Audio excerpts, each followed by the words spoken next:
Vous le savez, le salon C'est bon, c'est wallon aura lieu ce week-end au PAM Expo de Cours-Saint-Étienne. De quoi déguster de bons produits préparés le plus souvent possible avec des ingrédients locaux. Ils sont 10 exposants du Brabant wallon à proposer leurs produits durant ce salon. C'est le cas de Thierry Schlomer de Prebay, qui présente ses gloutons des spéculoos revisités, portrait en compagnie de Nathalie Waquier et Dominique Tournet. Nous sommes dans l'atelier de Thierry Schlomer, un pâtissier pas comme les autres, puisqu'il ne s'est reconverti au plaisir du palais que voici un an. Un virage à 360 degrés après une carrière dans l'immobilier.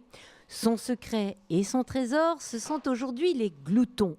Entendez par là un spéculoos revisité à la marmelade de citron, aux pépites de chocolat, à la noisette, à l'orange ou au café.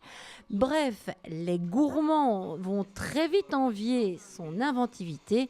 En attendant, ce passionné de bons produits ne vit plus que glouton. Rencontre avec un chef d'entreprise aussi chaleureux que ses biscuits. Alors pour moi, la pâtisserie est venue un petit peu par hasard dans ma vie, il y a à peu près 1 an et demi. Et ce que représente la pâtisserie, c'est surtout de créer des choses. Donc j'adore créer des choses et j'adore faire plaisir aux gens et en particulier aux enfants.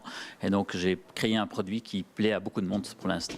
Alors de fil en aiguille, j'ai créé un glouton. Alors un glouton, c'est quoi? C'est entre un biscuit et une pâtisserie qui a une texture assez particulière, moelleuse à l'intérieur, un peu croquante à l'extérieur. Je trouve que c'est très important donc, de prendre un produit belge, de l'exporter. Et ce que je trouve aussi, c'est que le spéculoos classique, il y en a déjà beaucoup. Et donc j'ai essayé de le revisiter, ce qui fait maintenant un biscuit tout à fait différent, mais quand même 100% belge. J'attache beaucoup d'importance au choix des ingrédients. Donc les ingrédients sont tous des ingrédients locaux, si ce n'est que la cannelle, les oranges, les citrons, c'est difficile. Mais tout ce que je peux prendre de local, je prends de local, dont par exemple le beurre qui vient de la ferme Flemmal à Sarisbar.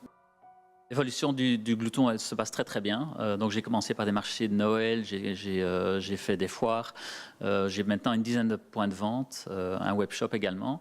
Et donc le but c'est vraiment d'exporter le glouton, d'agrandir la gamme, en ajoutant des goûts, en ajoutant une gamme salée, en ajoutant d'autres formes, etc.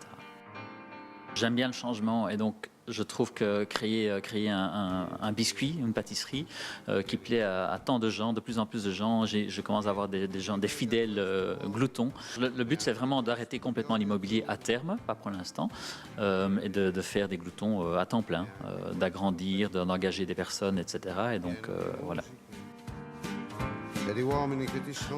Et donc j'ai une dizaine d'épiceries fines pour l'instant. La plupart sont dans le Brabant wallon. J'en ai quelques-unes sur Liège. Là maintenant, bientôt, je vais également aller voir à des marchés La Flandre. Absolument, oui, c'est ça que les gens ne se réalisent pas, mais c'est vrai que je cuisine une journée par semaine. Mais pour le reste, il y a énormément de boulot d'aller démarcher les magasins, d'être en ordre avec les règles d'hygiène, de se créer un site internet, de créer un packaging, un nom. Donc c'est vraiment beaucoup de boulot, mais c'est ça qui rend la chose très intéressante. Et moi j'ai de la chance de faire beaucoup de rencontres qui m'aident, et donc je me laisse emporter par la vague au fond. L'exportation est quelque chose qui m'intéresse très fort, justement pour faire connaître des produits belges à l'étranger qui sont fort appréciés. Un pays qui m'attire très fort, c'est le Canada. Par contre, là, c'est un peu la même chose qu'aux États-Unis. Donc, s'il y a un petit problème avec un biscuit, on risque cher.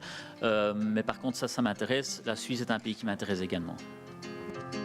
Vous vous projetez dans 5 ans, quel est votre rêve par rapport à cette activité artisanale ? Alors, j'espère que dans 5 ans, il y aura une très grande gamme de gloutons, mais qui restera toujours un produit artisanal avec des produits locaux. Si le cœur vous en dit, Thierry se fera un plaisir de vous faire goûter ces gloutons les 30 et 31 mars au Parc à Mitraille de Cours-Saint-Étienne lors du salon C'est bon, c'est wallon.